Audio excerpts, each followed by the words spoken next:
بسم اللہ الرحمن الرحیم۔ استاد منگو کو انگریزوں کے ساتھ نفرت مندرجہ ذیل وجوہات کی بنا پر تھی۔ اس کے خیال میں انگریز ہندوستان پر مسلمانوں کی مرضی کے خلاف حکومت کر رہے تھے۔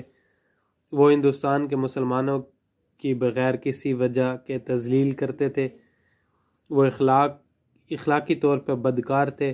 استاد منگو کی ایک انگریز گورے کے ساتھ لڑائی دراصل اس کے انگریزوں کے ساتھ گہری نفرت کا نتیجہ تھی۔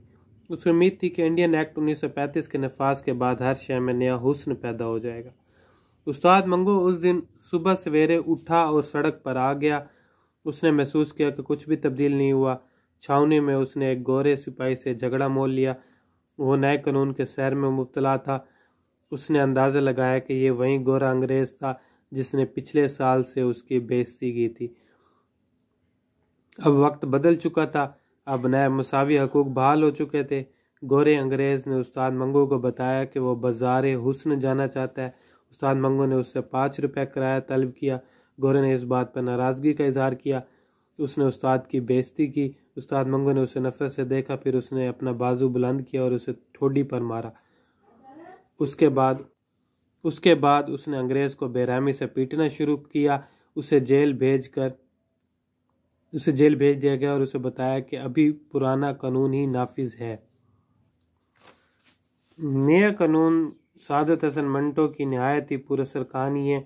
یہ برطانوی سامراجیت پر بھرپور اور بے رحم تنقید ہے۔ مصنف نے ٹانگے ڈرائیور منگو کو ہندوستان میں مزدوروں کے نمائندہ کی حیثیت سے پیش کیا۔ اسے انگریزوں سے بے پناہ نفرت ہے۔ اس نے محسوس کیا کہ انگریز حکمران مسلمانوں کے ساتھ نہایت ہی ظلمانہ سلوک کرتے ہیں۔ استاد منگو اپنے دوستوں کو بتایا کرتا تھا کہ اسے انگریزوں سے اسی لیے نفرت تھی کیونکہ وہ مسلمانوں کی مرضی کے خلاف ہندوستان پر حکومت کر رہے تھے۔ چھاؤنی کے رہنے والے گورے سپاہی اس کی نفرت اور غصے کا زیادہ نشانہ بنتے تھے کیونکہ ہندوستان کے مسلمانوں کے ساتھ ان کا رویہ نہایت ظالمانہ تھا۔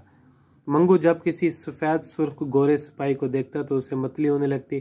ان کے سرخ چہرے مجھے گلی سڑی لاشوں کے معنی دکھائی دیتے ہیں، وہ عام طور پر کہتا ہوا دکھائی دیتا۔ کسی شرابی گورے کے ساتھ لڑائی جھگڑے کے بعد وہ کئی دنوں تک مایوس رہتا۔ وہ اپنے اڈے پر آتا اور انہیں لان تان کرتا۔ وہ انہیں انسانی بندر اور کوڑی کے ناموں سے یاد کرتا۔ استاد منگو انگریز سے ایک اور بنا پر نفرت کرتا تھا۔ اس نے محسوس کیا کہ انگریز شراب بہت پیتے تھے اور نشے کی حالت میں وہ بے قابو ہو جاتے اور شام کے وقت تفریح کے لیے بازار حسن جاتے۔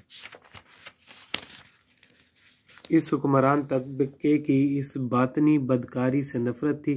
اس نے محسوس کیا کہ مزدور اور کاریگر طبقے کے لوگ زندگی کی معمول سے تفریح کے لیے بھی ترستے تھے، جبکہ حکمران ضمیر کی خلش کے بغیر ہندوستانی لڑکیوں سے تفریح کرتے تھے۔ ہم کہہ سکتے ہیں کہ استاد منگو انگریزوں کے ساتھ اپنی نفرت میں حق بجانب تھا۔